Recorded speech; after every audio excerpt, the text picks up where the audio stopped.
గారు అందరూ కొంచెం నిశ్శబ్దంగా ఉండండి. స్వామికి నిత్య కళ్యాణం పచ్చతోరణం.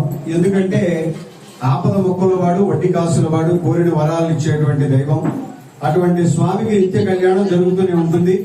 ఈరోజు ఈ గ్రామంలో, కుప్పనపూడి గ్రామంలో మరి చక్కటి వధువు ఉందని తెలిసి మా స్వామి మరి ఇంతమందిని తీసుకుని అంగరంగ వైభవంగా వచ్చాడు. అదిగో చూడండి ఎంత దేదీప్యమానంగా వెలుగొందుతున్నాడో.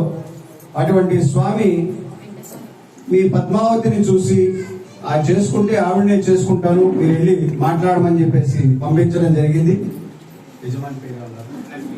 నరసింహారావు, వెంకట నరసింహ గారు ఇంట్లో ఈ క్రతువు చేయడానికి స్వామి సంకల్పం చేశాడు. అటువంటి చక్కటి క్రతువు ఎదుర్కోలు సన్నాహంతో ప్రారంభం అవుతుంది. అదిగో ఒకళ్ళ మాత అంటే వెంకటేశ్వర స్వామి వారి యొక్క తల్లి ఈవిడ. వాళ్ళ అబ్బాయి గురించి 2 మాటలు చెప్తుంది మనకి. చెప్పండి అమ్మా.